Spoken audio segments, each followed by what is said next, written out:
This is the Dreadful Podcast on TV Podcast Industries. We're here with part 7 of our rewatch of Penny Dreadful. We're talking about season 3, episodes 4 to 6.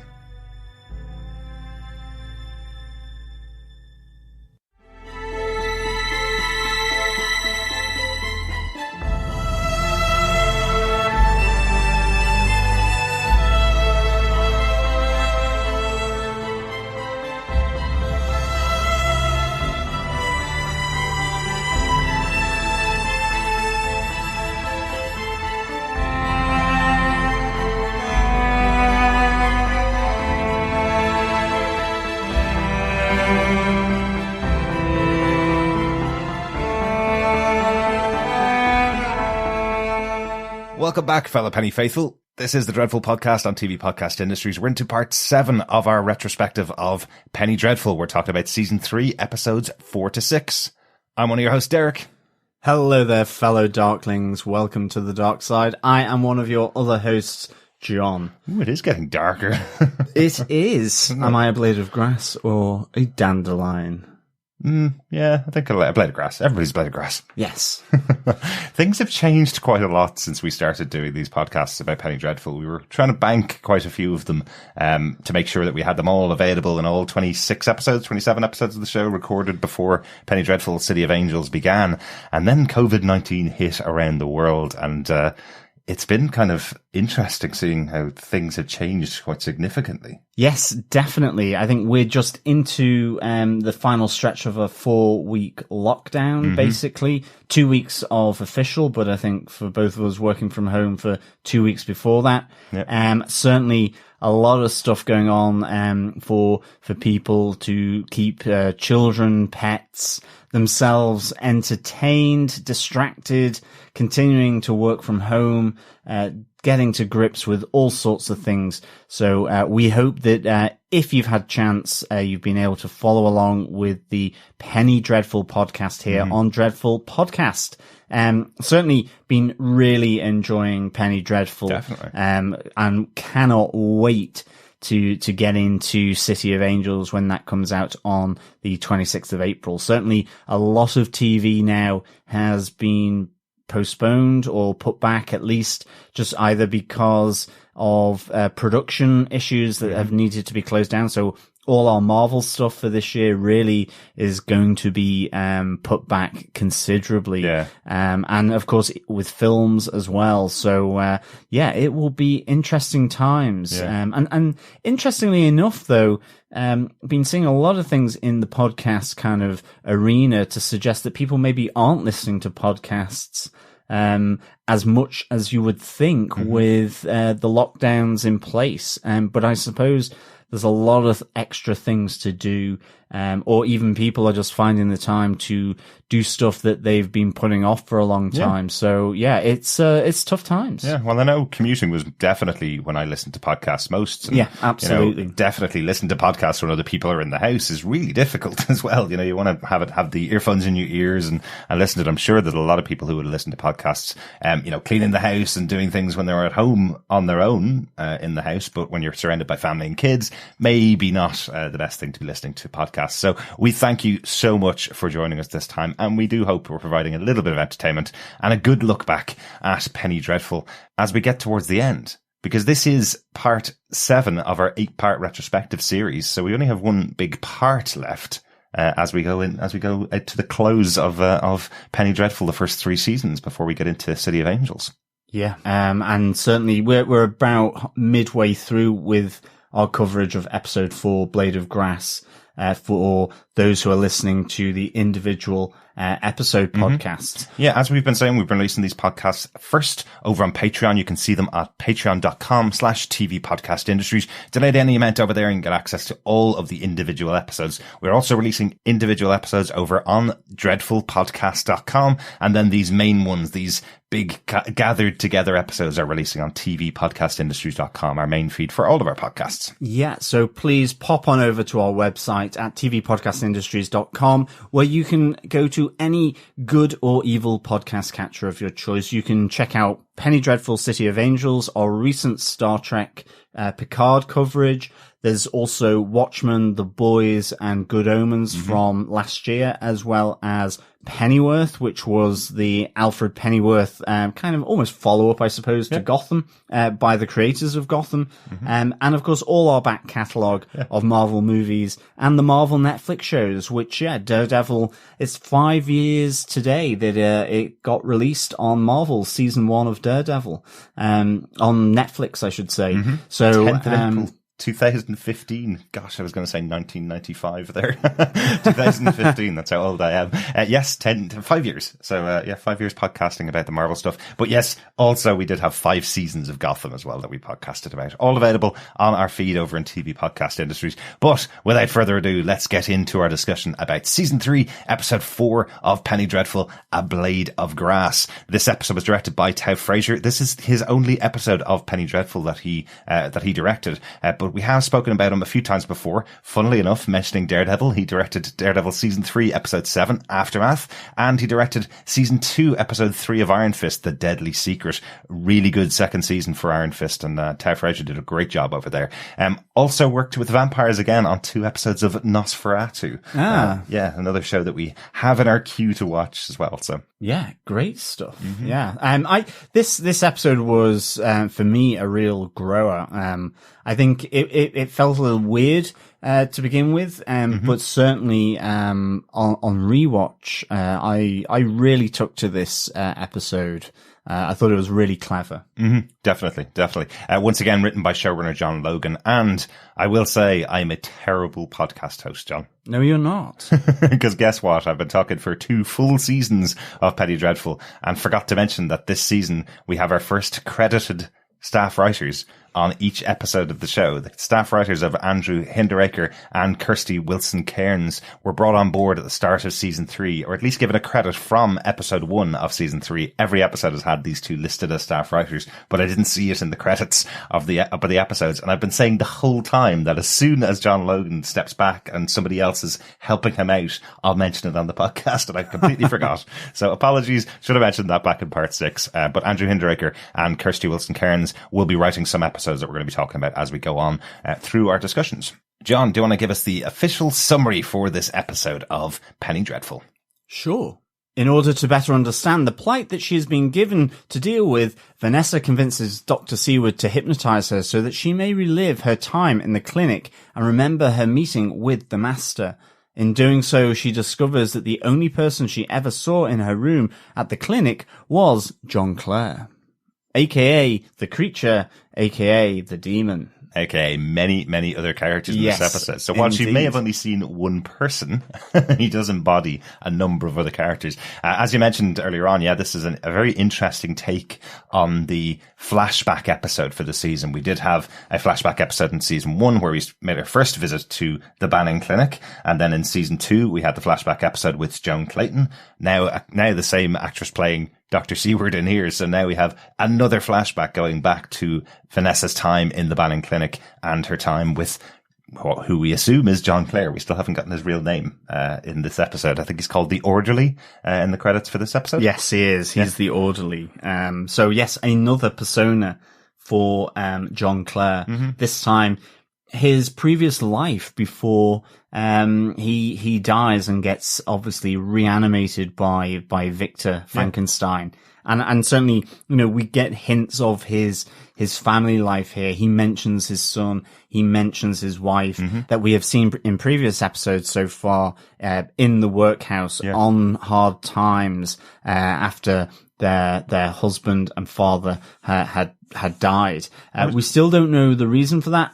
I actually was convinced that in this flashback, at some point, Dracula, the Master, was going to show up and just snap his neck. I was just always on tenterhooks here, waiting for John Clare to be kind of killed by these supernatural vampiric forces, and that wasn't the case. So still to kind of learn how he died in the end. I don't think we've had that. No, we certainly it was really good stuff. And I suppose to take it off, this is my big moment. This season 3 flashback for Vanessa. as I said, it's a grower. It's actually quite intimate because effectively it takes place between four walls, between two people, between Vanessa and John Clare as her orderly. And it very much is a grower, and it almost a stage play. And it's really nicely done. I just love how this is done, with Vanessa being under hypnosis by Dr. Seward and reliving her time at the Banning Clinic in the padded cell.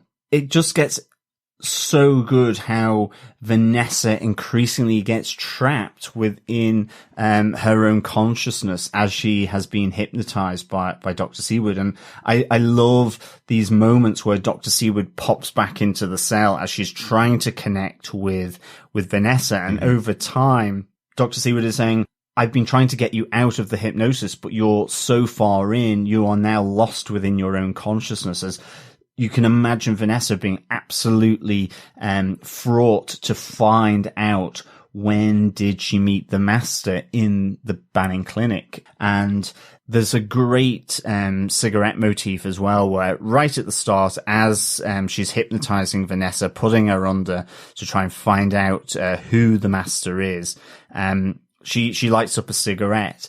And then in one of the revisits in the padded cell, when she's saying, I've lost you, I can't get you back, you're trapped within your own consciousness, and Vanessa basically orders her to bring her back. She says, I've been trying, I've been using cigarettes to burn you, to try and sort of shock you out of this hypnotism. And it's really good because at the end of the episode, when Vanessa finally is brought back to reality and to the real world in Dr. Seward's office, you see the burn on her hand. You see that the ashtray on Dr. Seward's desk is now absolutely filled with cigarette butts. You can imagine Dr. Seward being completely panicked by this situation and raking through a ton of cigarettes through nervous energy. I really like that. It's really interesting, isn't it? You know, you wonder what exactly Seward is hearing the whole time. Is she hearing Vanessa's really descriptive version of what's going on in her mind? You know, it gave me that kind of reminder of a good Nightmare on Elm Street. There were, 9 Nightmare on Elm Street films, but that kind of interesting one where someone gets locked in a dream with the monster and they can't break out, and the other characters are trying to force them out of their dream before they get killed by the monster, effectively. So I love that kind of tension that you have of what exactly is going to happen in here. She's back in her memories, but she's present enough to know that she's there, reliving the memories, but also kind of doing it from a different style because she's got the guidance of Seward as well. So there's some interesting interplay where things are happening slightly differently than they would have happened at the time, but she's also reliving things that she didn't have a memory of before she went under hypnosis. So interesting touches. You're trying to work out what's real here, what's actually happening, and what's a memory that she's locked off in her mind before her mind was taken out of her brain, effectively. Sorry, before that's really confusing. Before she had the lobotomy. That's a much easier way to say it, isn't it? Yeah, absolutely. For me, it was reminiscent of the movie The Cell, actually, but I definitely get the point with Nightmare on Elm Street. The Cell was that kind of idea of playing with consciousness, trying to find out sort of the motives of a serial killer by using virtual reality and getting into the consciousness. It was kind of part sci-fi, part horror. Had Jennifer Lopez in it, who I really liked. I really liked this movie. I thought it was very visual, but a similar thing of being trapped and the dangers. And the dangers of being trapped as well within either your own consciousness. I think in The Cell, it was also getting trapped in someone else's consciousness or someone being trapped in your consciousness.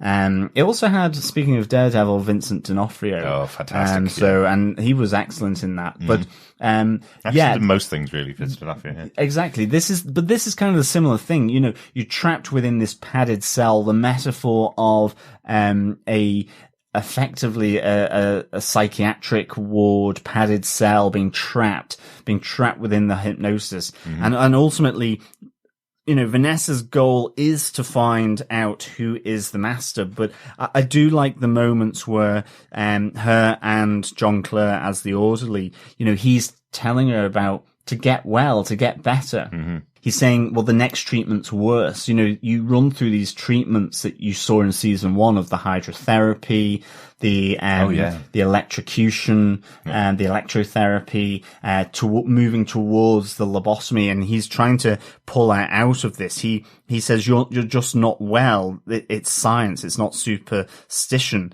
And I thought this was really good. You know, there's some really touching moments as well. Well, she feels she's being tortured as well. Yeah. That's the thing. And the way we've seen it is how brutal this version of treatment is, the Banning Clinic, because they don't believe what's going on and what she's describing. So they're putting her through all of these treatments.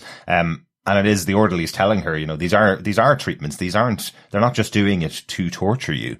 And you get the impression that Vanessa's not understanding that at all and doesn't want to go through any more of the torture, but is forcing herself to go there because she's not, kind of denying what she's seen and what she's done. She would have had to deny it for Banning to say, okay, actually you're safe and you can leave the institution. Whereas because she's not denying it, I guess similar to Sarah Connor maybe in Terminator 2, is it that kind of idea? You know, how can you deny something that you know is real? Because she knows she's had this experience, but nobody will believe her. So she's going to be continually tortured or continually put through these treatments. Well, that's the thing. He says it's not torture they're doing, it's science. Mm-hmm. And I kind of, again, you have these two dichotomies of the belief and the superstition of Vanessa and John Clare as the orderly saying, well, this is a process. They're trying to make you better. And gradually over time, I think he realizes that whether he believes it or not, she believes it, and that this is becoming torture, and he leaves. But we get some really nice kindness here from John Clare as well. And it feels very reminiscent of their meetings under the railway arches, where all the cholera is taking place. But, you know, after the electrotherapy, he effectively, you know, he brushes her hair, he applies makeup, he kind of pampers her a bit, and removes it before all the orderlies that are on the daytime shift come in. And he's like, I don't believe in God, but I will pray for you. And, you know, he very much, starts to see that, you know, you have to get better. The next stage is they're going to turn, to surgery, and they never come out the same. So there is this connection here within this hypnotic state between the two. And I like that because of, certainly towards, the latter part of season 2, you have them having some really nice conversations where the two of them, in their present day form, getting to know one another, but finding commonality between each other. So I really like that. We had a question when we were talking about episode 3, whether Vanessa would actually realize this is the creature that she spoke to. This is John Clare, who she met back in season 2. And I still get the impression that she still hasn't made that connection between the creature and this orderly that was working with her. Rory Kinnear is fantastic. Yeah, it kind of crosses absolutely. a little bit into my point as well, because I just think what he does within the scene, that moment when he has taken the makeup off her and he says, you know, one day soon you will never have anyone touch you when you don't want to be touched, and no one will put makeup on you and force you to do things that you don't want to do. I just think it's a beautiful moment between the two. He's so empathetic towards her plight, but he has to realize at some point, if she doesn't follow the instructions that he gives, she will go to the bottom, and he can't bring himself to watch her go through that. And that's why he leaves. I think it's just a beautiful idea that he is trying his absolute best to try and get her to accept the therapy that she's being given. He's an orderly in the hospital. You know, technically he's not supposed to be this involved with a patient, but he realizes if he sees that spark go out in her eyes, he'll have lost something great to himself. Yeah. You know, I think he even mentions at a time that he took the job because there's no other jobs in London. This is a really impoverished time in London. He says he's working here because there's nothing else, and he's giving up the job, going nowhere else to no other job. So is this an indication that this is why his family are on the breadline? Because he's given up this job because he couldn't witness Vanessa going through anything, and he couldn't get a job afterwards? It probably is in conjunction then with his death. You know, that they're ultimately left destitute. But I think this is just a really great framing, a great bit of writing, this idea of between the worlds of, Dr. Seward's consultation and Vanessa's own hypnotic state, and what she's trying to recall. And ultimately, until that moment within the episode, all she can remember is John Clare, is him as the orderly and no other.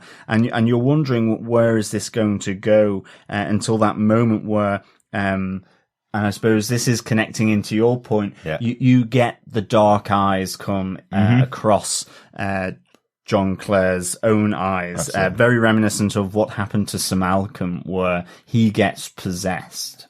And it's something we also saw back in season 1. We saw Ethan possessed when we had that fantastic moment in the exorcism episode, when he gets possessed, his eyes turn black and he's speaking to her from, I think it's the voice of Lucifer. Is it when the eyes go black? That's Lucifer, right? Definitely. I mean, here in this episode, his eyes go black. That's happened to Sir Malcolm and to Ethan, and it's Lucifer. Yeah. And when Dracula arrives, there is a redness to the eyes. So you've got that black pupil, but then it's surrounded by red. So I'm taking from that all the other possessions of Sir Malcolm in the family home, when he's with Vanessa, with Ethan during the exorcism or just before, they're all as Lucifer. And Sir Malcolm in season 2 as well, where he upends his study. Yes.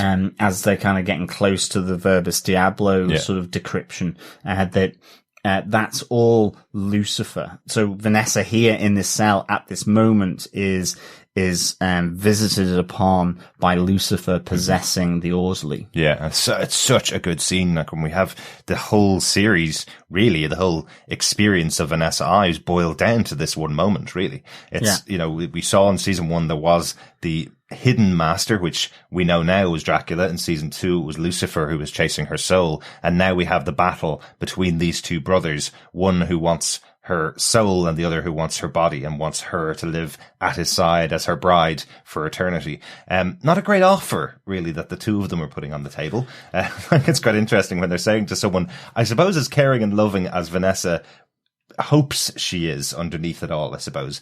And the two of them are offering similar paths for her. Stand at my side and watch the world burn is Lucifer's offer. Yeah. And stand by my side as the creatures of the night come out and suck the blood out of the humans of this world is Dracula's offer to her. So not great offers if she isn't truly evil underneath it all. But they seem to feel that she is the foretold partner for each of them. That they can fight over, that one of them will win and she will become the leader of darkness in the future.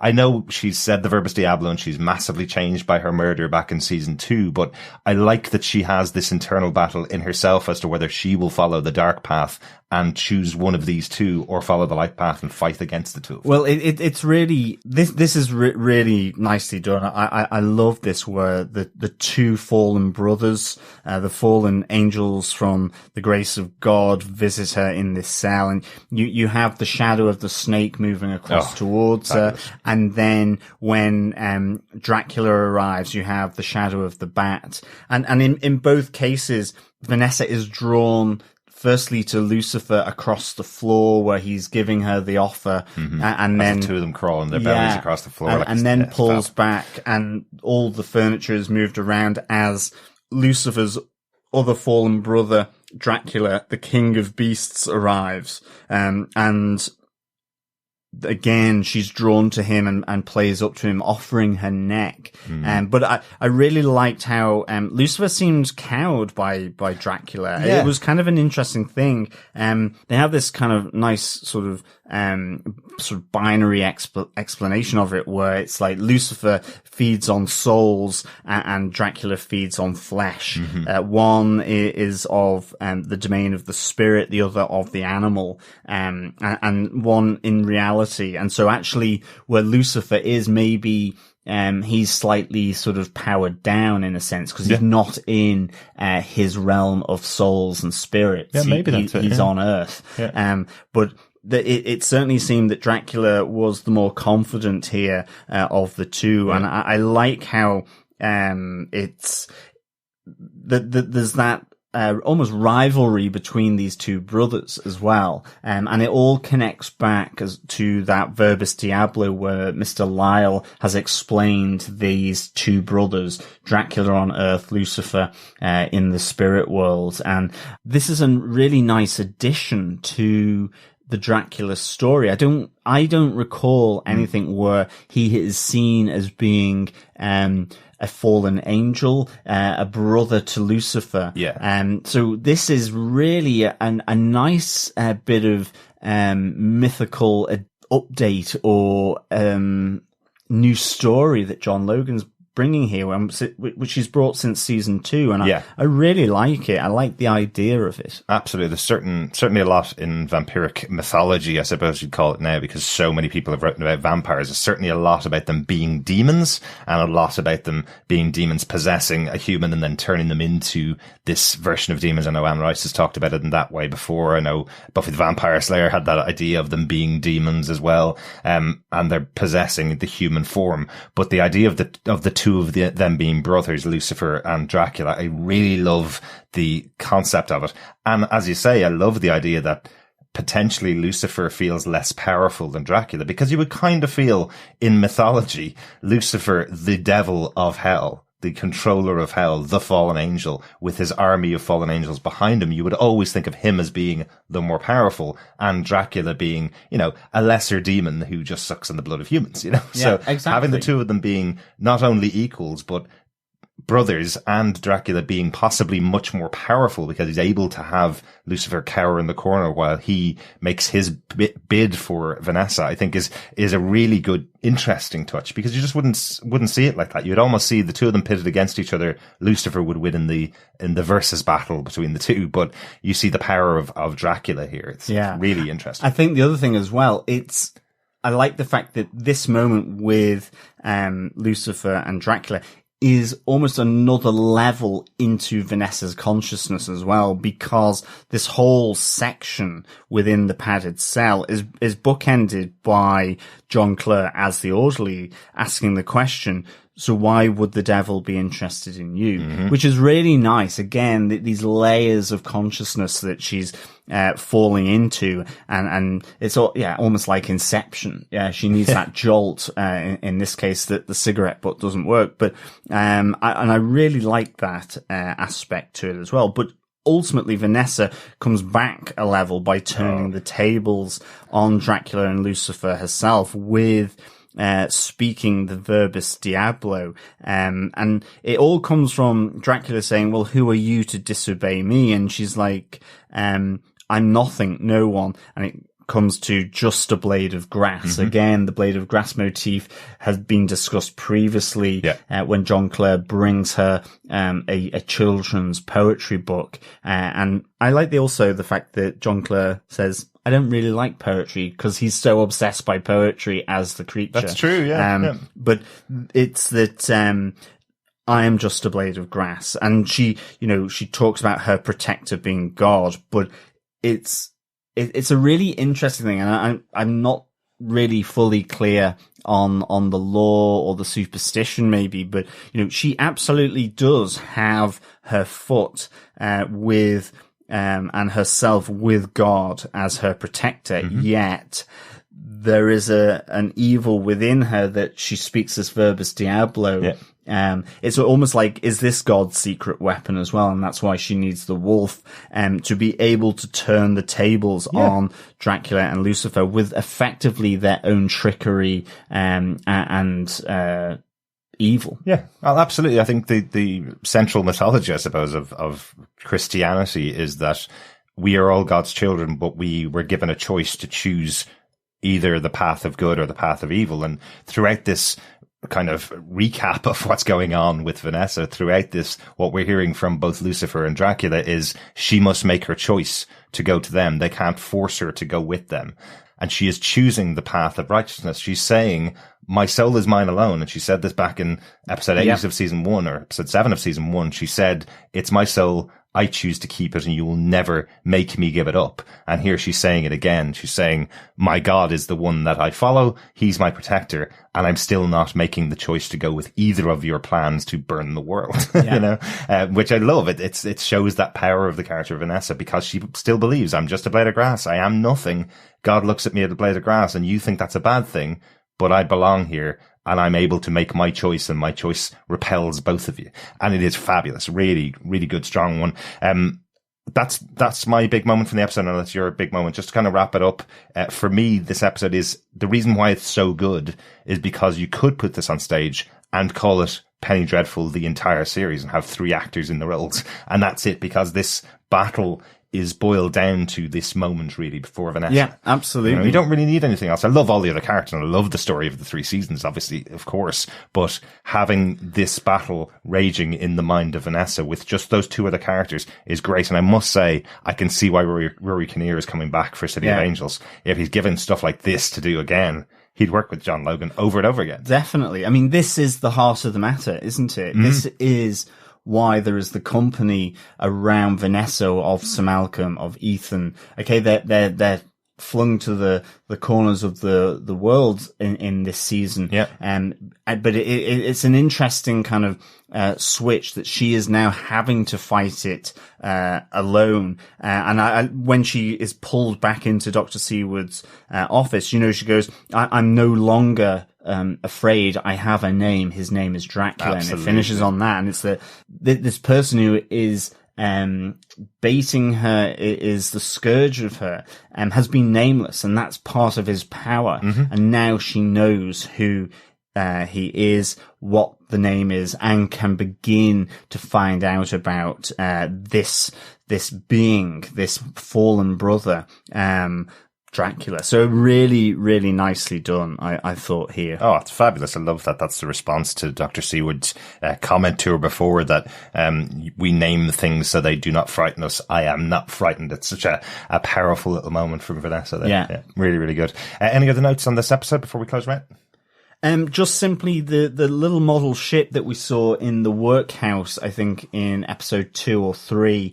John Clare talks about the model ship being built with his son. Oh, very good. And I thought that was really nice here.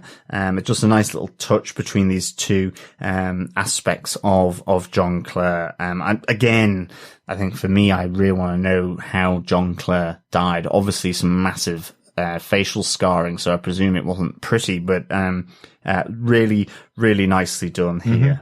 That's really interesting. I love the touches of bringing stuff like that back to the show after episodes. I think that's something that they do quite regularly on Penny Dreadful. It's really cool. I did like the kind of antagonistic moment between Lucifer and Dracula, where Dracula says to Lucifer, I know I exist, but do you exist? If people don't believe in you, will you just collapse and fall apart? I think that's a really interesting kind of attack on Lucifer. It's something that reminded me kind of American Gods, the Neil Gaiman story, the idea that gods disappear if their worshippers disappear. So Lucifer needs to continually stoke the flames of who he is and gather more and more followers to keep him alive. Yep. Whereas Dracula is kind of saying, well, I'm alive because I suck the blood of people and I kill people. I know I'm here.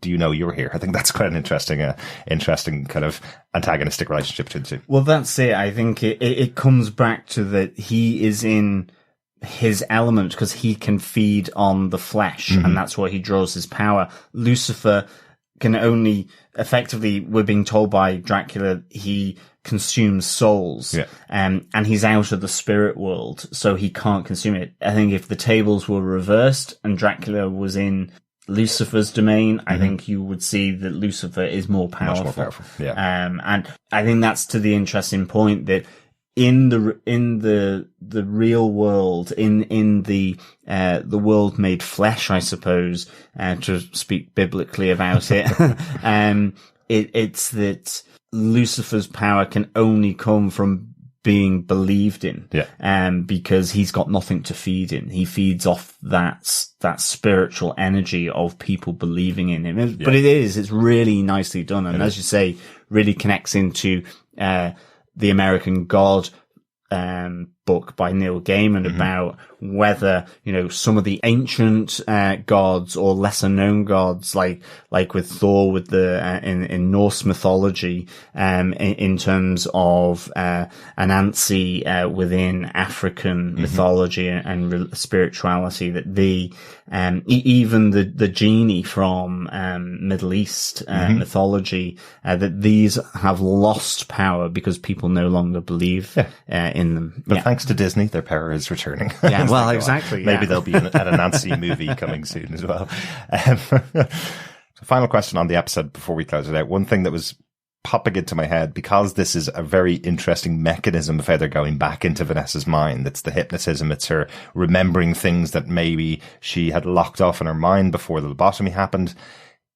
Is this a power of Lucifer and Dracula that they can possess someone? So did they actually possess the orderly? Or is this something that happened in Vanessa's mind where both of them were having a battle within her mind, and what's happening on screen is we're seeing this play out with the actor Rory Kinnear playing both parts? I think that is the big thing. We have the familiar say to Vanessa that you have met the master before, in the White Cell. So I think this did happen, but she, with the lobotomy, with all the therapy, it's something that has gone from her memory. Yes. So I think it is something that she is seeing, and maybe with the Dracula, because his control of other people, normally it's the idea of mesmerism, so that he has maybe mesmerized the orderly, whereas Lucifer has possessed him. And that's how it's coming here. Right. But again, it could have been in two separate instances, but here it's been brought together in her mind. And I think it's that she is receiving kind of the messages from Lucifer and Dracula within her brain, and this is how she visualized it, I suppose, is using the orderly. The reason why I say that is just because I don't think she mentions after this happened, she's still compos mentis. She has her head shaved. She goes back one more time to say goodbye to the orderly, almost in this hypnotism. She stays within the hypnotism to say goodbye to the orderly as he's about to leave. And she never mentions it once. She never talks about the possession in any way to him. So it feels like this was a visualization of what happened using the mind of the orderly. Because within the padded cell, he asks her the question, so why would the devil be interested in you? And then after that, he asks it again, i.e. she's zoned out. So I think this is another level within the consciousness. So he was never there. She is visualizing it. Yeah. Because it's interesting. I'm just wondering, are there going to be instances in the last couple of episodes where Dracula possesses somebody else beside her, like Lucifer had done with Malcolm and Ethan in the past? Yeah. But he may not. He may not be a power of his. It's just a question I had after watching the episode. I think Dracula's always been about mesmerism rather than possession. Yeah, exactly. And controlling people to do his bidding rather than possession. Yeah, interesting stuff. That's it for our discussion of A Blade of Grass, the 4th episode of Season 3 of Penny Dreadful. We'll take a break. We'll be back after this short message from Into the Night, the Moon Knight podcast.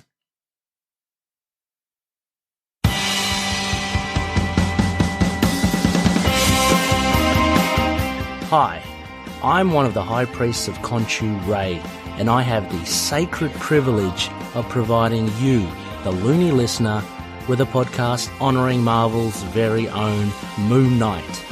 So join me and a host of others at Into the Night, a Moon Knight podcast. Follow us on Facebook, Twitter and Instagram, or support the show by becoming a Patreon member. Into the Night, a Moon Knight podcast. It's time to get your Khonshu on.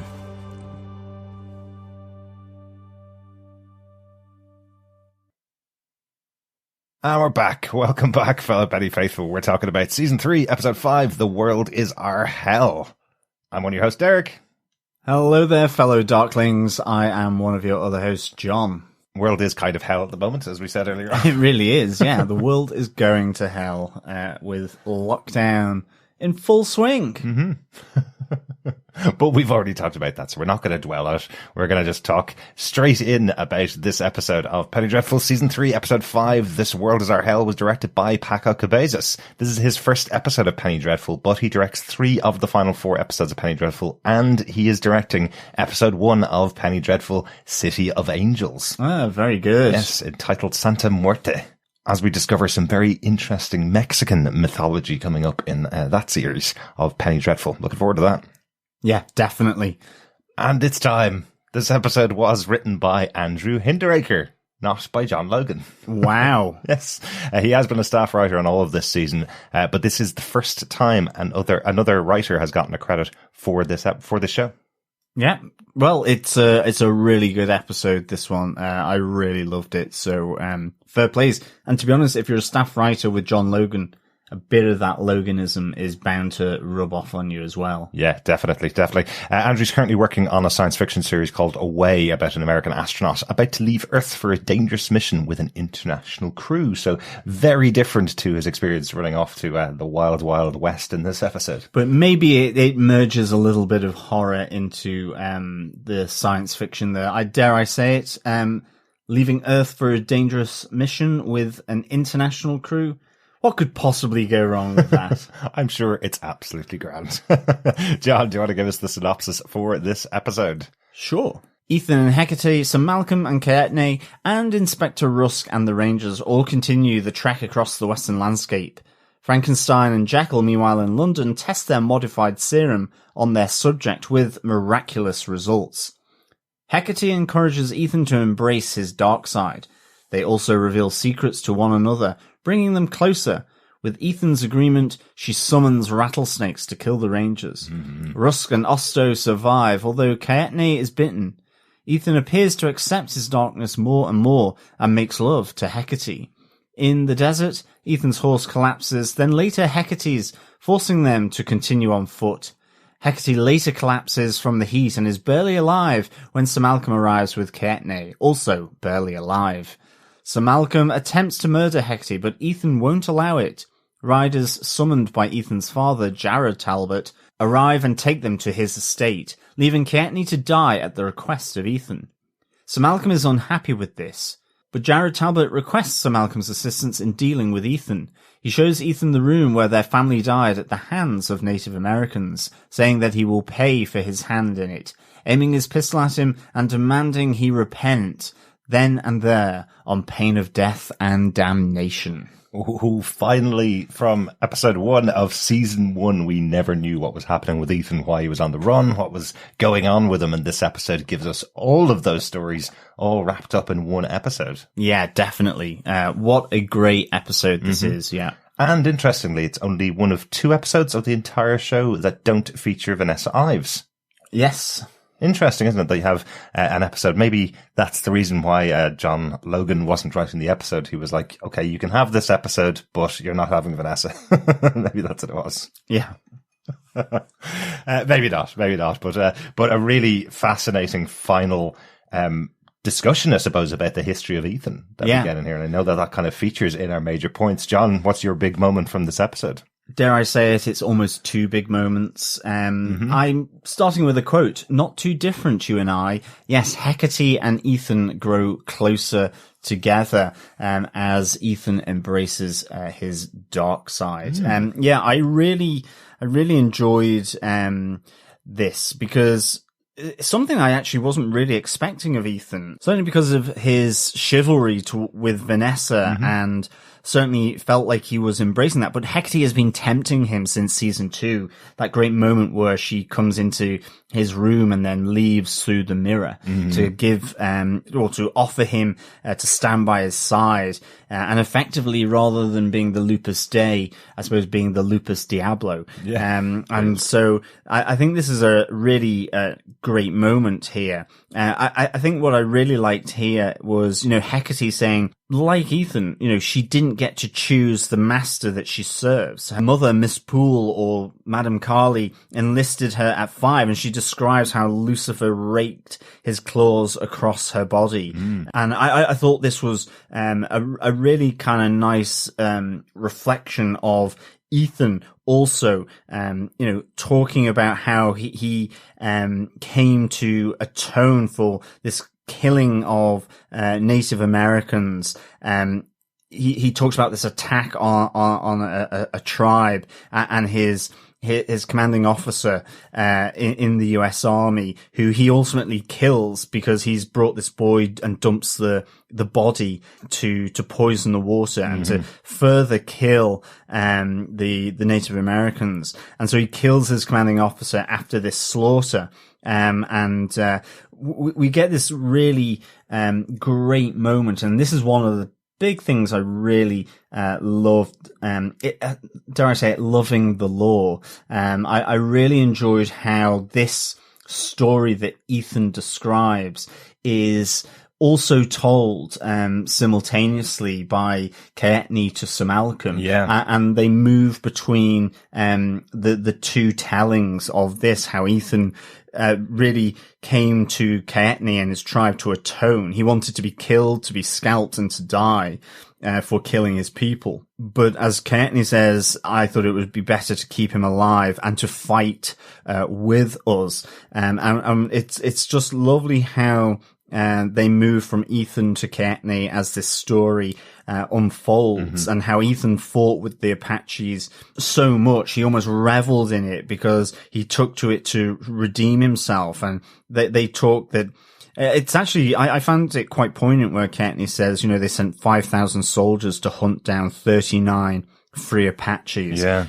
As 10 were killed, 100 would take their place. But as the Apaches were killed off, then, ultimately their warfare became more brutal, more cruel. And he talks how Ethan did unspeakable things. And again, it flips back to Hecate, where God watched this unfold and laughed. And again, she's trying to attract Ethan to her. And you really get this moment then, again, where you have this simultaneous attack on the Marshals' camp in the dark, where both Caetney and Sir Malcolm are going in to kill the Rangers and release the horses.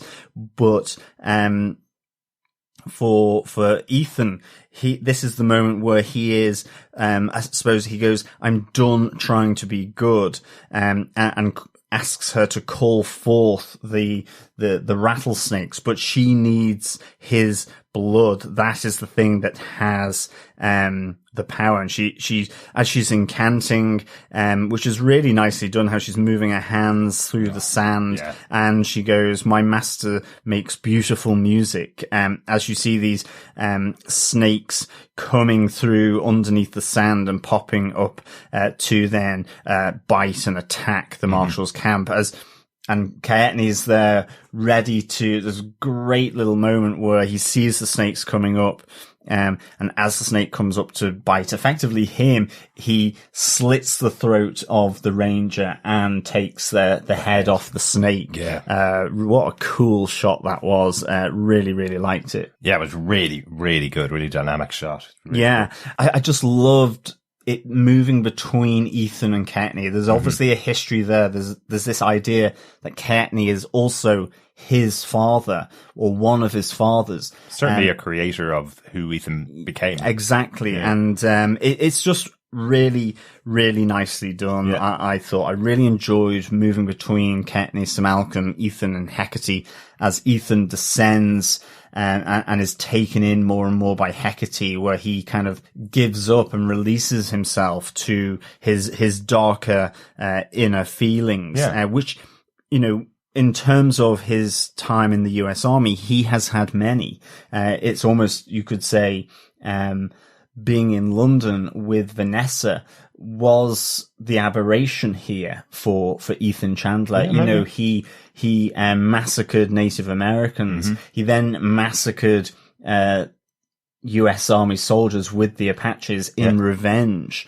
You get the sense that the Apaches, having been sort of wattled down to 39, as Caetney says, just for pure survival became crueler, more brutal. And this was also certainly something that Ethan did. So I found this really, really good. And I like kind of where you effectively get naughty Rumpy Pumpy in the cave between Hecate and Ethan, where there's a bit of, dare I say it, devil worshipping with the two as they make love. But it comes from having this story of the first Apache that is drawn in cave paintings where they're kind of hanging out. And that was really cool. It was really nicely done. I really liked that. And again, it cuts back to Courtney talking about his vision of darkness in the streets of London,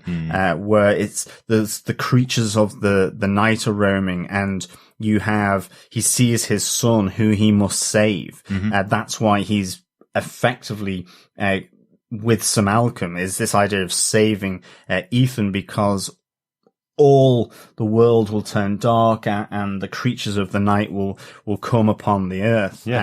At the same time, where you've got Ethan saying the great coyote opens the bag filled with darkness, and the creatures of the night all sort of release but are fought off by this boy called Apache, who wins back the day. It's this really nice moment that it was the beginning of the day, the new dawn, or is it the end of the darkness? And it depends on which side you're on. And I think Hecate says this quite nicely with, are you the savior that banishes the night, or the wolf that loves it? And this is really where Ethan has to make that choice. And you really get the sense here that he's descending into the latter, that he will be the wolf that loves the night. And he seems certainly intent on killing his father, and laying waste to all his fathers, probably, both Courtney and Jared Talbot. Less so with Sir Malcolm. I do like that moment where they meet, after the horses, have died, and Hecate's on her last legs, and he's kind of like, what the hell are you doing here? I think that's a really nice moment. That's really good. I love that Sir Malcolm's kind of, always have to expect that I'm going to turn up anywhere, really interesting. But the juxtaposition between this episode and last episode and this rewatch was so apparent, where you had last episode, where you had the temptation of Vanessa from these two demons saying that they want her soul and her body, and she saying to them, well, I have a choice, and my choice is the light side. Whereas this time you have the temptation of Hecate to Ethan, and him going, well, actually, I've always been the darkness, and I'm going to take that as my choice and join up side by side with you. And it's very strong within the episode. There's certainly moments where it's not truly a choice to be dark with Ethan, because you can absolutely tell that his soul is still torn apart inside. There's some wonderful acting in this episode from Josh Hartnett, where the moment that I'm going to talk about, of course, where Ethan is torn up inside, but he's made his choice now, and he's going to follow it through, even if he knows it's probably the wrong decision. You can really see that playing in him. Even when he leaves Courtney behind to die, you can see him saying, leave him here to die, but you know that he's torn up inside, that it may not be the greatest thing that he's doing right now, but he's going to the dark side. Well, he says, don't waste a bullet on him. Just let him burn. And you wonder whether that's a choice. You wonder whether he's kind of saying, as the audience are kind of going, well, Ethan's the good guy. He's not going to let Courtney die. So maybe he's telling them to leave him alone and not kill him because he thinks Courtney can get out of the situation. But it's one of those ones where even I'm not sure, after watching the episode multiple times, I'm still not sure whether he was definitely intending for Courtney to die, or whether he thinks Courtney will come back. And this is the only way to leave him behind without killing him. Gives him a chance to live. Because they are more than willing to shoot a Native American or an Apache. As they've done multiple times before, I think as well, he stops Sir Malcolm from killing Hecate as well. Sir Malcolm's very, he's got his gun, he's got his semi-automatic, and he's more than willing to put a few, bullets into Hecate. Yeah. And, but he's stopped by by Ethan. So it really feels like Ethan has now come with Hecate in more ways than one, dare I say it. Yes. Just really, I really liked how all these different storylines intermingled in this episode as well. And one other thing I liked in those scenes, with the attack of the snakes on the camp of Inspector Rusk. I guess he's still Inspector Rusk now. Does he have another title? I can't remember. Does he have another? Is he Marshal Rusk now, or something like that? No, he's Inspector Rusk. Inspector Rusk. Yeah. So, but I liked his reaction to the attack, which is basically, well, that's it. There's no bringing this guy back now. I'm going to go over and I will shoot Ethan in the back and butcher him and all of his kind now for what he's done, what he's made me go through to chase him down. I think that's a really interesting change for the character of Russ, because he was such an interesting character throughout season 2. He was the investigator. He absolutely would follow all the leads to their nth point. He was a very patient type of person, but that's it. He's done now. Yeah, I think so. I think that revengeful Rusk, where he says, I disavow any form of code that I have, is really good. He's lost his deputy, who was shot by Sir Malcolm. So because Sir Malcolm's releasing the horses and the deputy sees him and it gets shot by Sir Malcolm ultimately. So it's really, this revengeful Inspector Rusk, I think is really, great to see. I think the other thing I really like, with Ethan and Hecate, where she's saying, I want to rule the darkness at your side to liberate you and your demonry, your shame, your guilt, embrace your sins to free yourself from your guilt. And Ethan talks about washing his hands, that idea of washing your sin away because of the blood from this massacre of the Apaches that he's done. And what I think this connects in quite nicely is back in London with Victor and Dr. Jekyll, where they're working on improving this serum effectively to wash away the sins of the subject that they're using, but ultimately Lily. It's just washing away the sin either by science through Dr. Jekyll's serum and the improved serum, or by this superstition of whether you believe in God and you wash your sins away through forgiveness, or washing away your sins by effectively embracing them to free you from any guilt that you may have. So I thought that was quite a nice little connection. That's really good. Yeah, that's really interesting. And again, the offer from Hecate to Ethan to give up his forgiving God. I love her reaction to him, kind of going, you think he's forgiving? Do you feel forgiven? Do you feel that, all of the things, all the sins you've committed are actually forgiven by anybody? Or do you want to just accept them and go to the darkness that is there? I think it's a really interesting proposition from her, because it is, again, similar. Even though she feels she's separated from Lucifer, it is similar to the type of offer that Lucifer made to Vanessa in the past as well. I'm going to just move it on to my big moment from the episode, if you're absolutely. Yeah. I just think the scene in the chapel at the Talbot estate, I guess we're going to call it, with Jared Talbot, the new character that we haven't seen before, played by Brian Cox. It shows you why Brian Cox, I think, is such a revered actor in this scene where he brings Ethan into the chapel and tells him how his brother first was killed, and then his sister had her tongue cut out and her eyes cut out and then left to wander in the desert. His mother was killed, and all because Ethan didn't raise a hand to stop the Apaches from doing what they did. Ethan tells the story that he led them there because they needed supplies, they needed everything, and Ethan had the plans for the house in order to get all of this stuff from his very rich and very wealthy father in his past. But it sounds like he went in, got the horses and just stayed there and let the Apaches do whatever they wanted to do. He didn't stand in their way. So that's where the blame is coming from Jared here. But it's a wonderfully played scene between the two, definitely. The two of them. As I mentioned earlier on, you can really feel it ripping into Ethan's heart when he's being told to accept it, acknowledge it, repent for it, or wallow in death and damnation for eternity, effectively. So another time of ripping the soul of Ethan, really. I just think it's a fabulous scene between the two of them, and Brian Cox just plays it so well. Yeah, definitely. He delivers that line, "You brought the devil to my door and gave him the keys," and he delivers it in a way that is quite frankly, just amazing. Yeah. And the great thing here is you are expecting Ethan to go effectively batshit crazy on him. You're expecting him to go dark, and even with the gun pointed at him, as Jared is walking him through the scene of how his brother Paul was slaughtered, how his sister suffered, having her tongue and her eyes cut out so that she was mute and blind, and ultimately then with the death of and murder of his mother as well. All of them killed at the hands of the Apache that he led here in order to get supplies. And I suppose they saw this as another chance to survive. And this was someone who would have had no qualms at killing Apaches.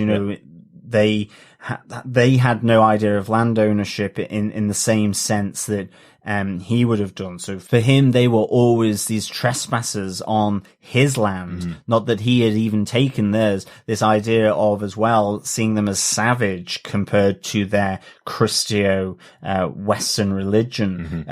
And yet, the brutality is still there with them. And I thought this was really just so well done. Yeah. I also really loved the scenes between Jared Talbot and Sir Malcolm Murray, because it was that idea of looking at one another. It was a mirror of themselves. In a sense, Sir Malcolm has changed, I think, probably from his maybe his last expedition in Africa, certainly by having Sembene there. I think there are certain elements where he has moved on from that colonial exploitation of empire, even though he was a part of that. But he's seen what that has done, and he recognizes in Jared what he used to be, and feels that he can change him. And Jared just puts that history back on him to say, have you done anything differently?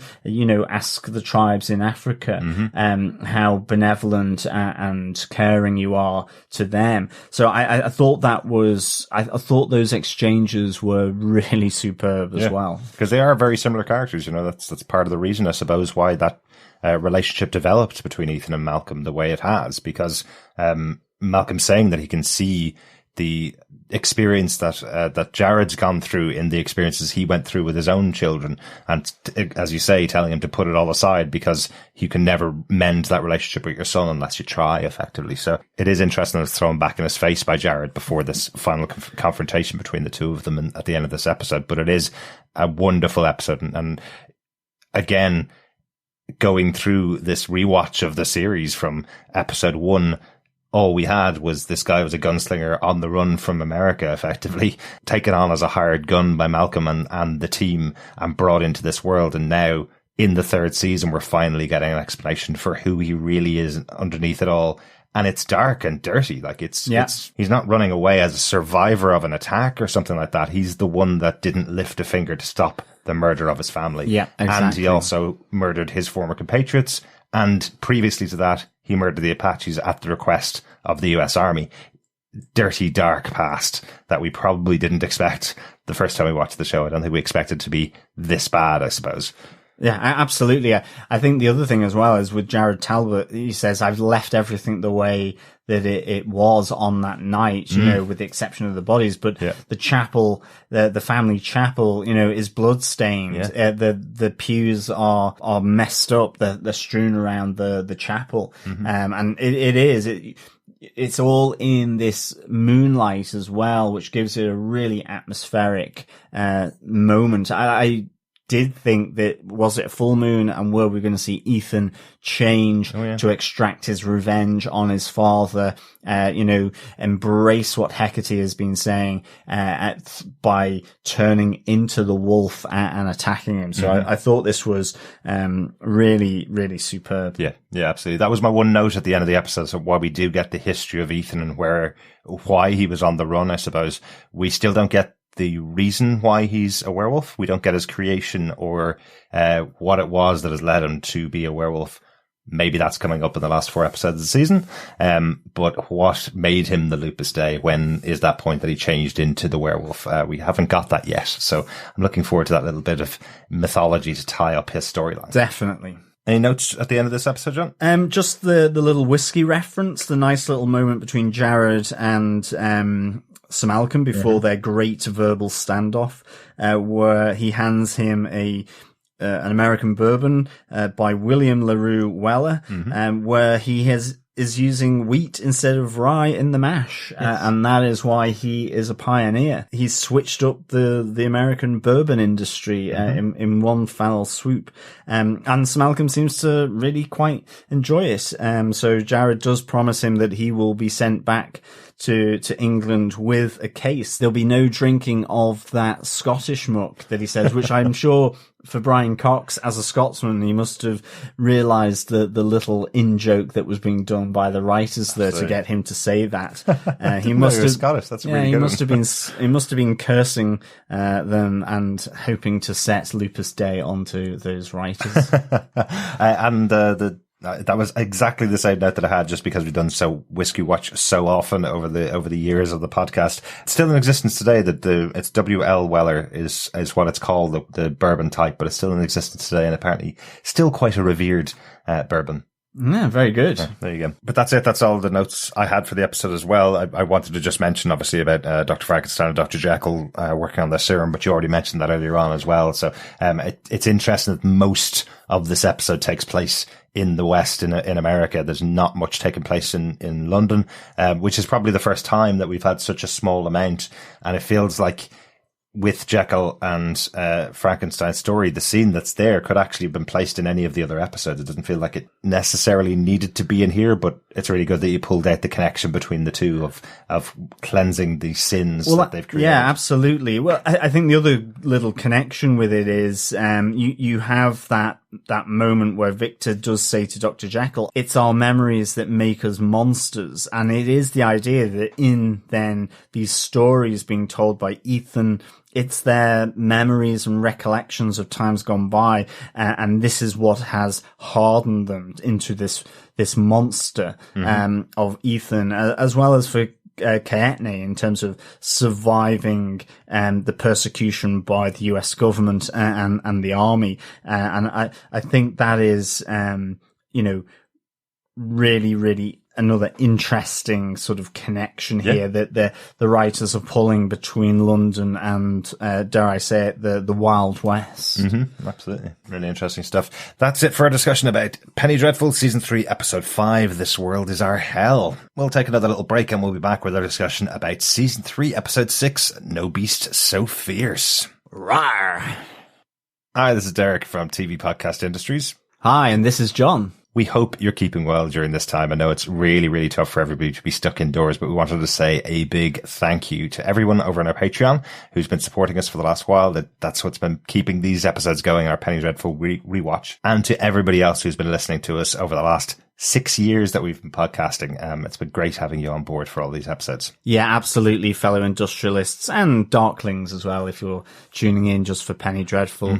There's a reason why I say it's been a pleasure speaking with you, because it's great to be able to discuss these great TV series, movies with the TV podcast community, which came out of Defenders TV podcast, Gotham TV podcast, and of course those roots are still there with us here with TV Podcast Industries. Hopefully bringing some new stuff, and we're so grateful for the support of the podcast, whether that's rating us, leaving a review, sharing that love, or over on our recent Patreon page. It is all very much appreciated, and it's certainly a big thank you from us. Absolutely. And as always, if you want to support us, you can go to patreon.com/TV Podcast Industry. Support us over there. You can subscribe to the podcasts over at tvpodcastindustries.com or in any good or evil podcast catcher.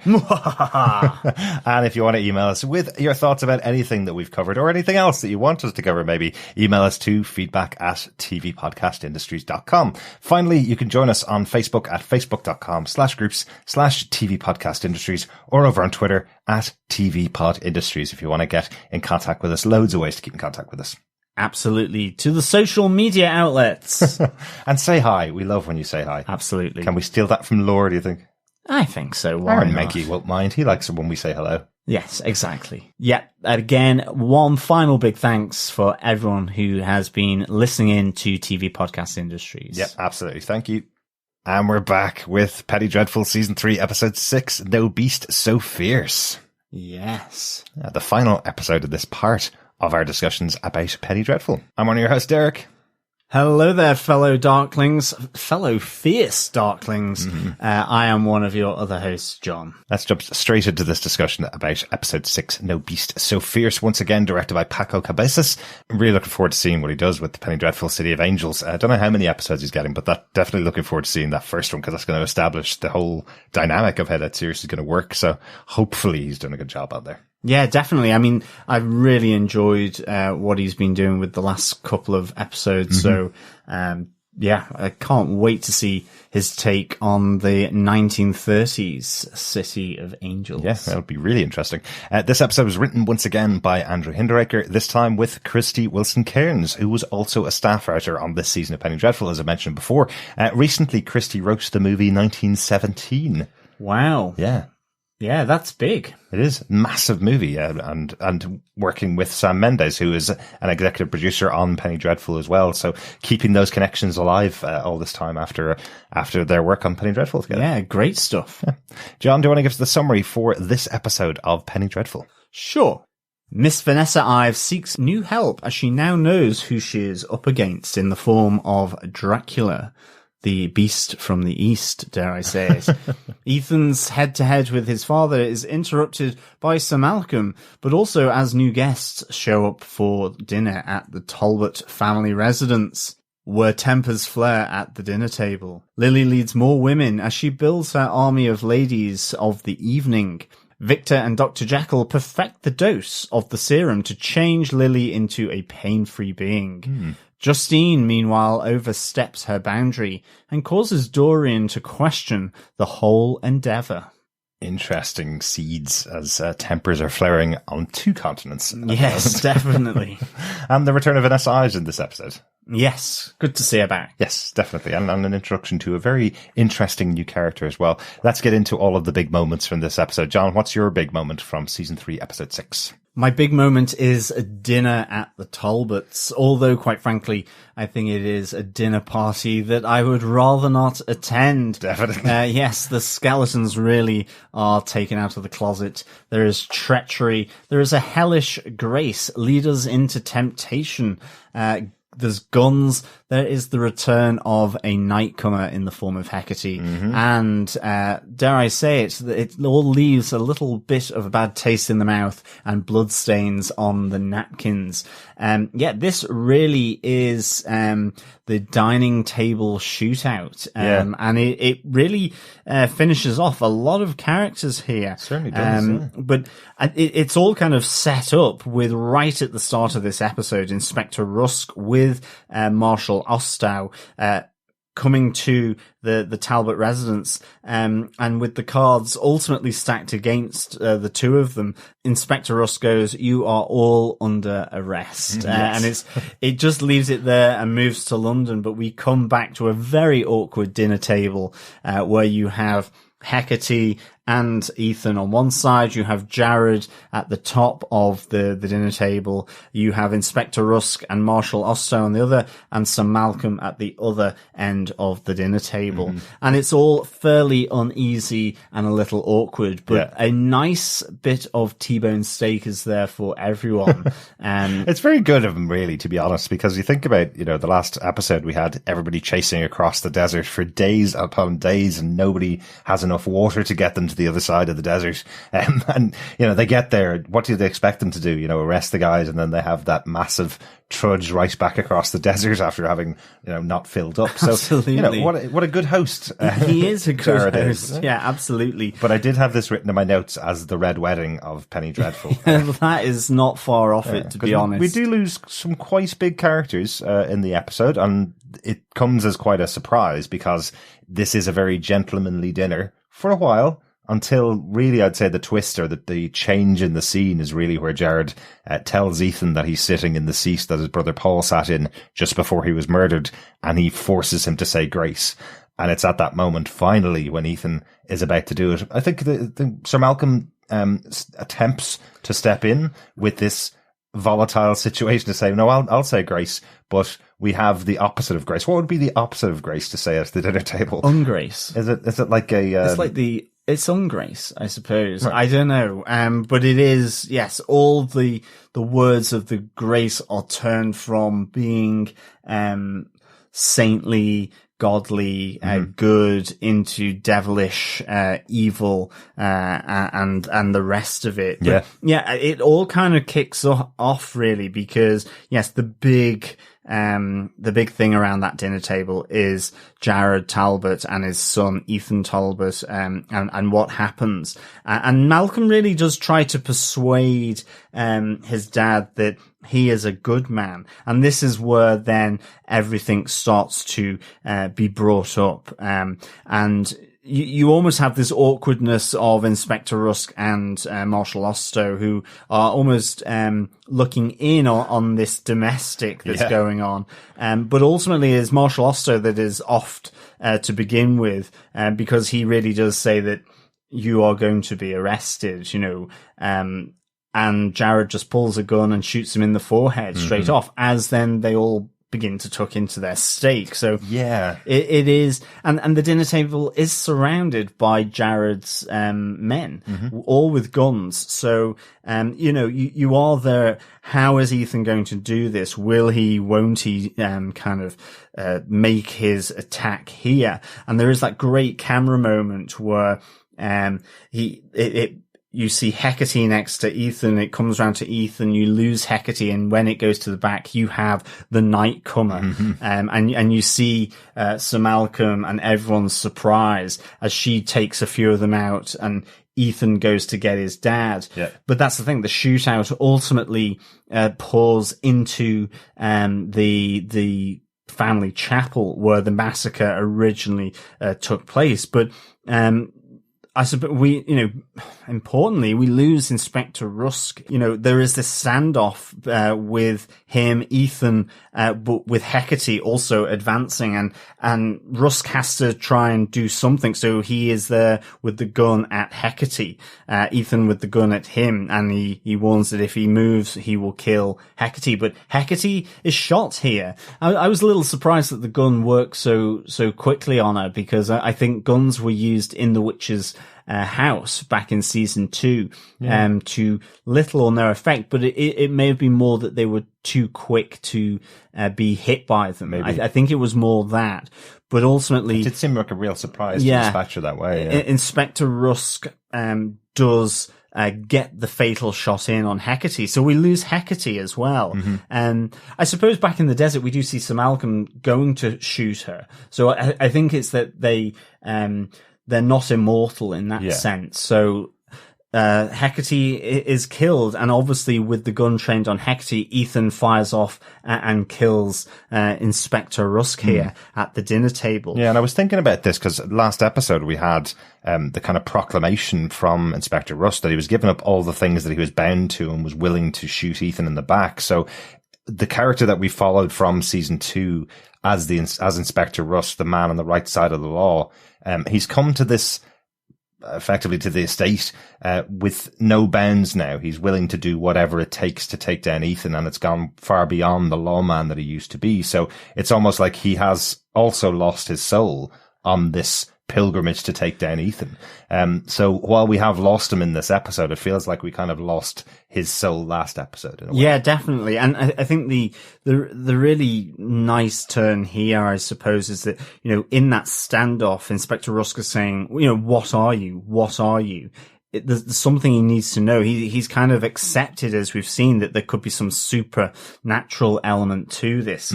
But he's never given the answer as Hecate rushes to kill him. He kills Hecate and Ethan kills Rusk. Yeah. I think in the meantime, Malcolm is trying to fend off a number of Jared's men, and it looks like Malcolm is about to be a goner, but he is saved by Ketney, who has, in the words of Sir Malcolm, which I really liked, I love this dynamic between Sir Malcolm and Ketney. He goes, "I knew you'd be too mean to die." Just, Ketney is this persistent soul. Yeah. Which I kind of thought Inspector Rusk was as well. And I'm slightly saddened by Inspector Rusk going. I think it would have been quite interesting to have seen his character go on, but I definitely see, the situation that they put him in terms of that triangulation of shot. He could only take out one, and he took out Hecate, who came upon him. I think I'm just really surprised both of them are gone in this scene, but I think they're trying to roll us towards the end of the season, and the end of the entire series, as well as we know this was supposed to be a 3-season arc for the Penny Dreadful storyline. So there are some peripheral characters here that if you're keeping them on board for the end of the season, what are you going to be doing with them as we get towards the end of it? But I think because we had Hecate and Ethan forming their bond last episode, that they were now going to be working together effectively on the path of evil, it was interesting that this quickly afterwards Hecate's gone and Ethan is effectively left with his 3 fathers as the only people left alive. We have Malcolm, Jared, and Ketney now in the same house under the same roof, and they're the only people really left alive that of consequence in this house. Absolutely. But this shootout from the dinner table ends up at in another table. Ultimately, the altar of God in the family chapel, and there's big shootout here. Certainly, Ethan knows how his dad will defend this position, and so him, along with Sir Malcolm Ketney, do manage to take down the defenses, and it is that great moment again of carried forward really from the end of the last episode. Will Ethan do it? Will he not? Brian Cox utters the words, "Are you going to gun down your father in the house of God?" There's a real taunting about how Jared Talbot is speaking to his son here. Absolutely. It's weird, isn't it? Because I really don't like Jared Talbot. I don't like the character of Jared Talbot, but there's no reason not to like him. He effectively has had all of his family slaughtered by the Apaches who came and attacked his house with the help of his son, and he's goading his son into killing him because he also wants to die almost. Yeah, I think it is that. But I really don't like him as a man, probably because we've spent so much time with Ethan. Yeah. That I find him a horrible person anyway. So I'm kind of happy about the situation at the end. I also love that sequence at the start of that fight because we have Jared calling out from the chapel going, "I'm in here alone. You come in alone, Ethan, and we'll sort this out man to man," as he's putting his men all around the chapel. But of course, Ethan's not swayed by that. And then we have the wonderful entrance from Ketney through the wall to take out two of his men as Malcolm and Ethan come in the same partnership that we saw back in season 1 when they went into the nest of vampires. This is the nest of Ethan's father's men that they're taking out in exactly the same way. So it's really a great scene, but I just find it fascinating to myself what it says about me that I'm watching Jared waiting for him to be killed, probably because I spent more time with the other characters. But there's nothing wrong with what Jared's doing here. No, absolutely, but it does. The problem is both of them want to die in that sense, but Ethan does pull back. He doesn't shoot his father. But you get the $1 million moment because as he's walking away, he's still taunting his son because he does want him to turn around and shoot him. And of course, in comes Sir Malcolm with his firearm and just a bullet through the middle of the head. Oh my goodness. And just that whole look on Sir Malcolm's face of, will you just shut up and lay down dead? And it's a great money shot. Absolutely. It feels like Timothy Dalton's Bond again. remember the version of Timothy Dalton's Bond that we saw back in the 80s for his 2 movies was a much darker version of the Bond. I think it's been taken on a lot more with Daniel Craig's Bond. Yeah. Someone that is willing to use the license to kill that he has to actually end a villain, which is something that the previous Bonds wouldn't have done. Absolutely. And Pierce Brosnan's Bond didn't really do as much. You saw it with Timothy Dalton. In fact, his movie was License to Kill. That's why it popped into my head. But you saw that he is this person that will put an end to someone if he feels that he is rightful in doing so. Yeah. What Jared was trying to get from Ethan throughout this was Ethan proving that he is the evil man that Jared believes he is, and justifying his own hatred for his own son by him proving to him that he'd be willing to kill his own father under the eyes of God, effectively. And for him not to have that moment is almost as bad as Rusk traveling to the other end of the earth to try and find who Ethan is and what supernatural being it is that he's been facing down, and not getting the answer to that before he dies as well. So 2 unanswered questions for 2 major dead characters in this episode. So. Yeah, absolutely. But it is a really great piece of action from the dinner table into the chapel, with so much tension, emotion, and a great payoff at the end for me. So I thought this was really good. But Definitely. As I say, I wouldn't be trotting over to the Talbots for dinner anytime soon. Definitely. If that's how their dinner parties end up. Hopefully not every time. I'd say the body count is massive. Absolutely. And also, just quickly coming back to 007, dare I say it, this is my view, Timothy Dalton was ahead of his time in his portrayal of Bond. I love his 2 movies. Yep.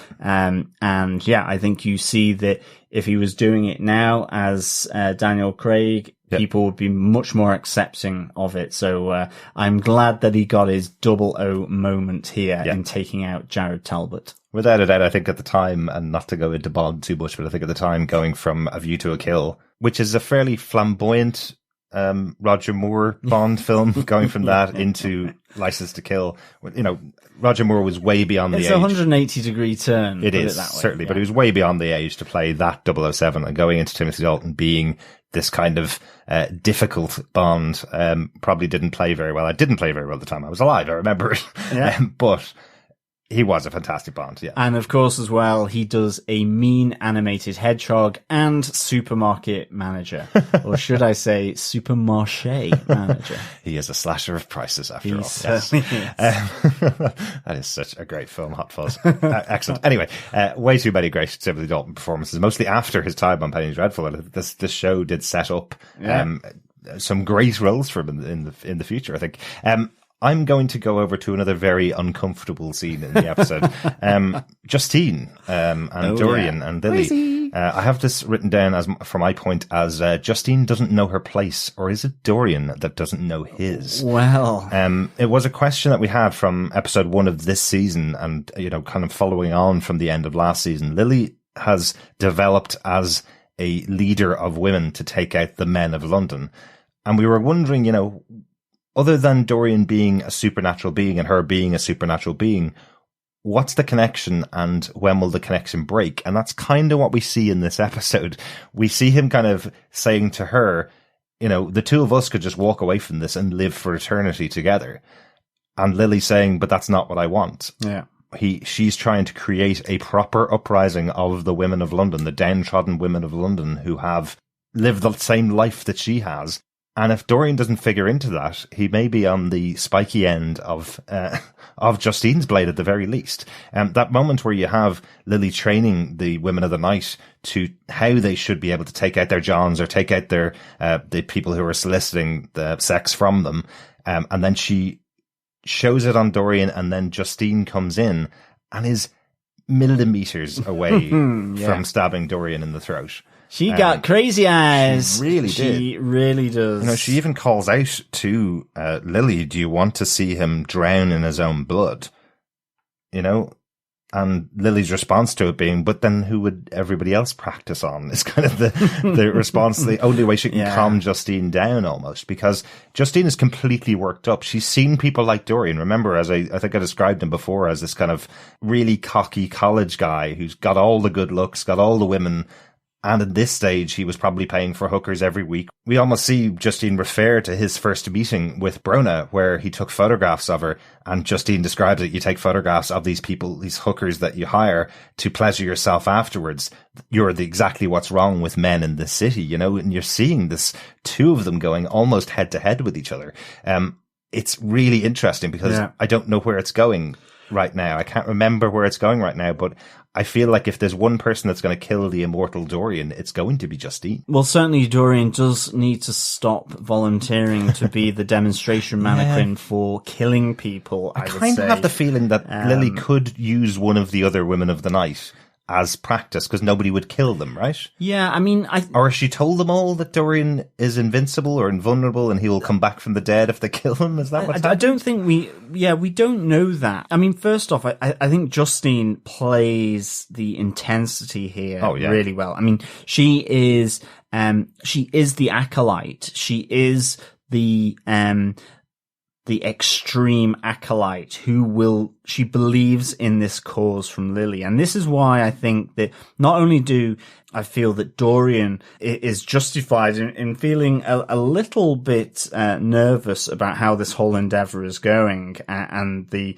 level of buy-in of Lily's forgotten ladies, the army of these forgotten ladies. But I also wonder, because, you know, Lily does effectively back up Dorian here to some extent, and later on we see her doing the same with Victor. It's kind of two times here where Justine has been denied by Lily to do something that she feels would be meaningful. And I just wonder whether Lily ultimately could be putting herself within the crosshairs of Justine, because Justine is so bought into this, and that she sees ultimately the inherent hypocrisy in what Dorian is doing there. Absolutely. Whereas for Lily, she probably does as well, but she also realizes that the means here of having Justine as well as Victor, that they are useful along the way. Victor to effectively reanimate anyone that dies along the way, I suppose. Maybe. And Dorian gives her the premises, the ability to do this. Justine here, it is truly terrifying. It shows absolutely pure ideology, commitment, and that fervor for what they should be doing that goes beyond the rational. She's a true acolyte, as I say. And it makes her truly frightening, and it's played so well that you feel Dorian's unease. You understand that, you know, and in a sense, there was part of me feeling that, I completely agree with Dorian here, but at the same time, not only is he feeling threatened by her, but, you know, maybe he's just feeling a little small, that actually this party that he's doing is no longer about him. It's not about him, and he's not really seeing a way that he can get out of this in an easy way. And certainly with the capture of Victor, when he comes to try and change Lily with the serum, again you see Justine gagging to kill Victor without a doubt. But Dorian is very quick to seize on Victor and to advocate that he shouldn't be killed here and then, again probably bringing on Justine's disapproval, but also make sure that he is trying to align with Victor so that maybe he has a way out here. Some kind of ally there, definitely. You know, it's a really delicate balance that Lily is playing between what's going on here. You know, I love that moment where she kind of reveals her history. She reveals that she knows everything that happened to Brona, and it lives with her forever. She remembers it like it happened right now. And she points at Justine saying, and that's why I know how she feels that way, because I still feel exactly the way she does. What Dorian has missed in the transition from getting together first off with Lily up until now is the conversation that's been going on with her and everybody else that she's been getting on board is, do you remember those men that hurt you? We'll kill them. Do you remember those men that hurt you? There are other men out there like that. every other man is like that. And Dorian seems to have missed that transition between those 5 or 6 people that were involved in hurting you up until now, which is every man is like that. And Dorian's in the background kind of clapping along going, yeah, I totally agree with your point of view. Yep, I'm right behind you. Oh no, you now are saying all men are bad. I'm a man. Uh-oh, I need to get out of here. He just seems to have missed that full transition between this group becoming a formidable force in London to now becoming a cult, possibly going on the side of Justine, who is much more fervent in that pursuit of all men are bad than Lily is. So yeah, I worry for Dorian. There is possibly an out, as you say, with Victor coming over, trying to, it's not very well put, try to cure Lily of all of her hurt. I don't think she was ever going to accept that. You know, I love the response from Lily to that, where she's saying, but it's taken me all of that hurt to become who I am, and now I'm going to make sure that never happens to anybody else. That's a really important thing for the character of Lily. Definitely. But I like that there's a possible arrangement here between Victor and Dorian. I just don't imagine, of all of the characters that we see in this show, I don't imagine the 2 of them surviving the end of season 3. Yeah.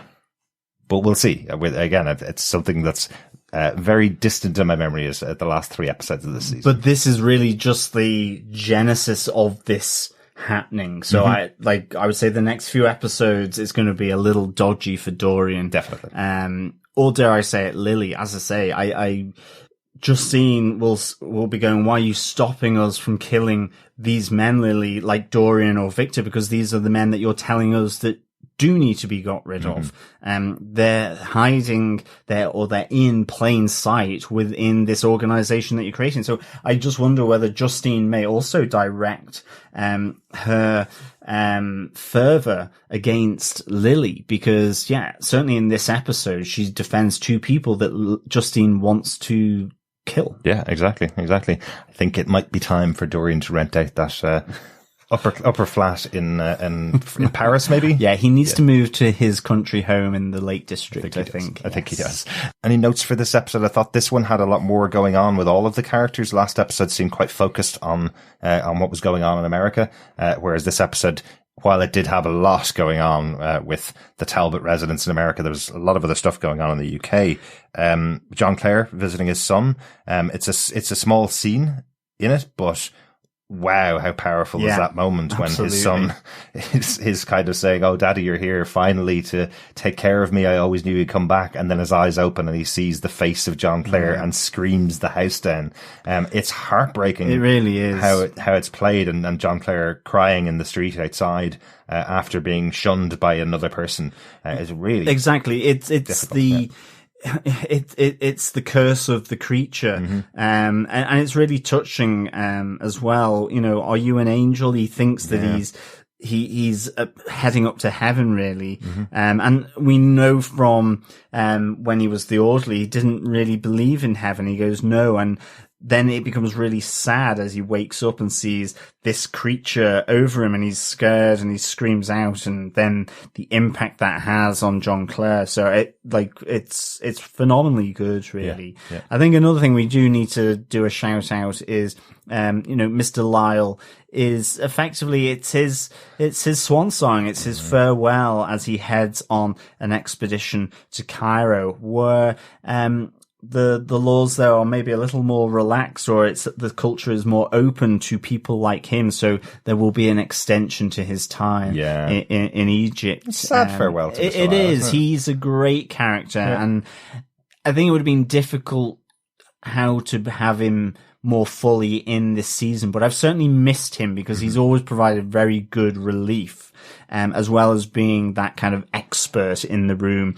around all things around the occult and Egypt. So it's a nice touching moment as well, where he goes, think of me only when you dance, and she goes, I'll have to dance more often, which I think is really, really nice. And the reason he's going in the episode, because it's something that probably stood out to me more because of the rewatch as well. It's something that she's talking about with Dracula's plan to get her separated from everybody that's around, getting her separated from all of her real friends, that she needs to be in contact with people that she knows and people that love her and will take care of her.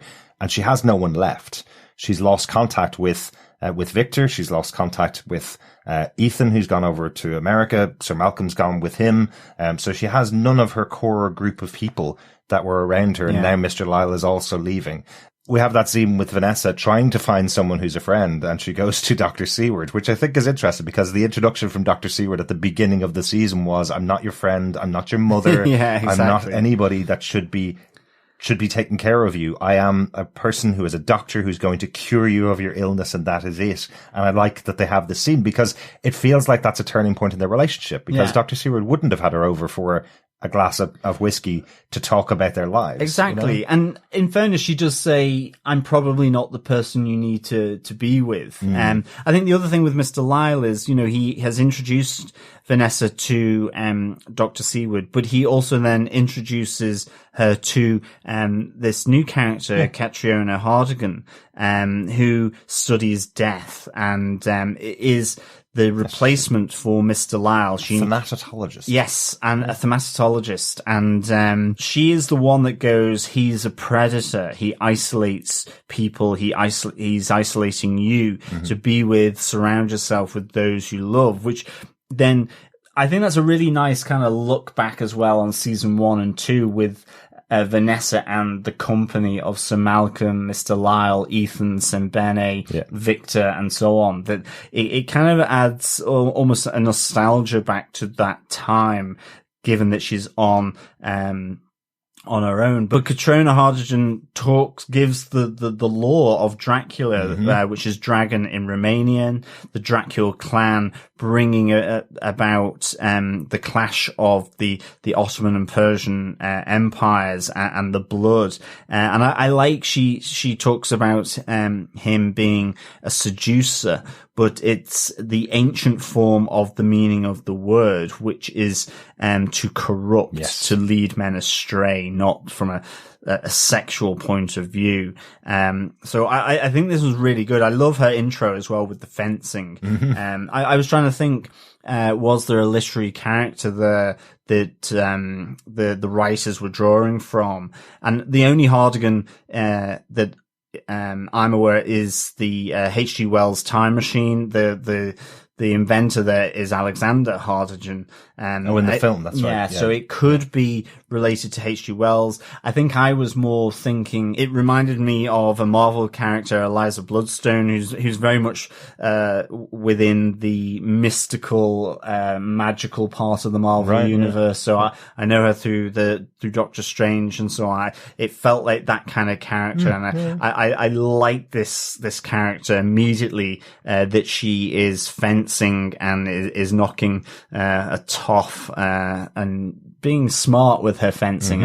She uses her headbutt to take him out. Exactly. Which was pretty good. Yeah. I love that he says he'll be struck off the register, and she's going, well, if I could get on the register, then maybe I could struck off. So it's a great introduction of this character. Definitely hoping to see a bit more of her. Nice to see that maybe Vanessa can build up some new friendships, since all of the rest of her friends are gone.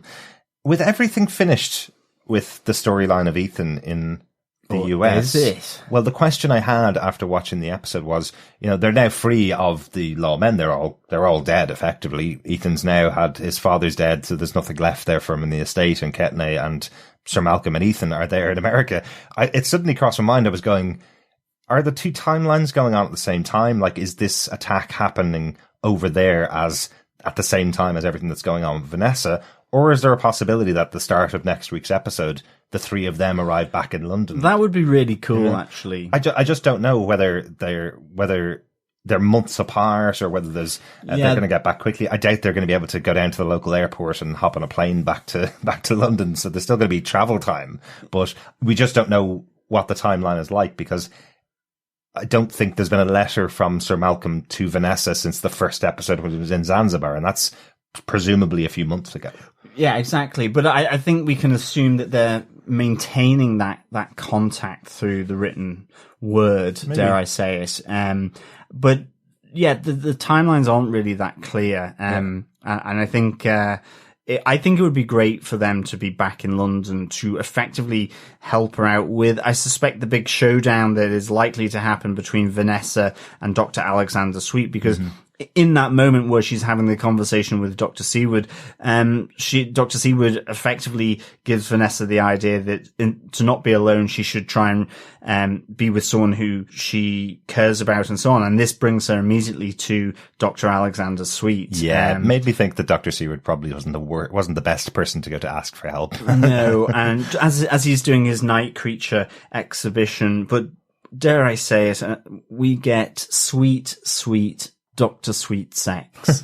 Here, Vanessa, and Dr. Sweet, having sex in the workplace, so he could get fired from, his position. maybe. If he's caught by one of the night porters.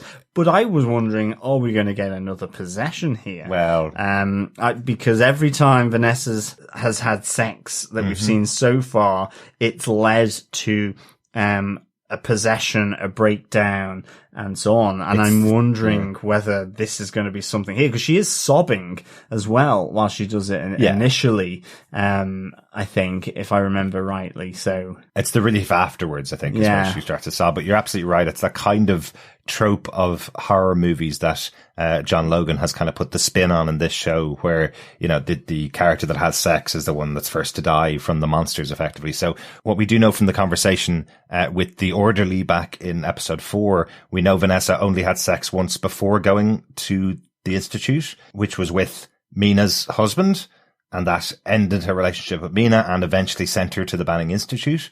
Then we know she had sex with she tried to have sex with the orderly, and he said no, obviously, because of everything that was going on, understandably. We know she had sex with Dorian and then became possessed by Lucifer. And now she's having sex with Dr. Sweet, who is the vampire Dracula, effectively. Yeah. So she's really, really not good at choosing partners for it's a good sex. job he doesn't nibble when he has sex. Absolutely. Must have been just keeping himself lying on the floor still so that he didn't go up and reach for her neck at some point. You know, must have been resisting. Don't extend teeth. Don't extend teeth. I Exactly. was wondering whether that was going to happen, because there was a lot of neck showing at one point. So I did wonder whether he would go in for the old sort of big sort of neck hickey for Vanessa, but no, he does restrain himself, which I think is quite interesting. Yeah, and I do agree with Vanessa's assessment of her life in that conversation back in episode 4 now, where she said, "I should have died a virgin," you know, just like Joan of Arc, who sang while she was burning.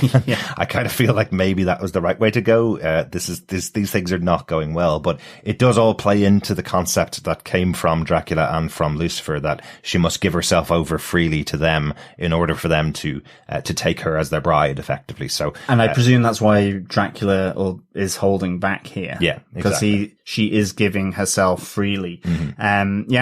For me, I've just got one more note, and I think Renfield has a really nice line when he's giving Dracula a bit of intel on Vanessa. He says, "You'll not pass me by when you distribute all the fat sweeties."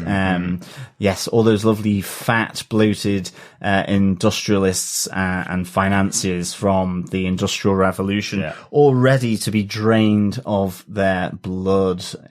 And probably that scene features one of my favorite moments this season, with Dracula, with one kind of movement of his finger. All the locusts that are the familiars move back from the body that they've all been drinking the blood off to leave it for Renfield. It's such an amazing moment, how it's all choreographed so well as they all back off. Yeah, with just really that little nice flick of a finger, just showing how much power Dracula has over all of them. You know, it's really, yeah, really and you get the sense here from Dracula that Renfield is his number 2 in that sense, that you know, he is integral to what Dracula needs to do here. Absolutely, and he certainly is. Definitely, it's led to Vanessa giving herself over freely, as we see at the end of that scene. That's it for notes for this episode. We're at the end of our discussion for part 7 of our discussions about Penny Dreadful. So we've talked about the middle section of season 3. John, overall, what do you think of the middle section of season 3?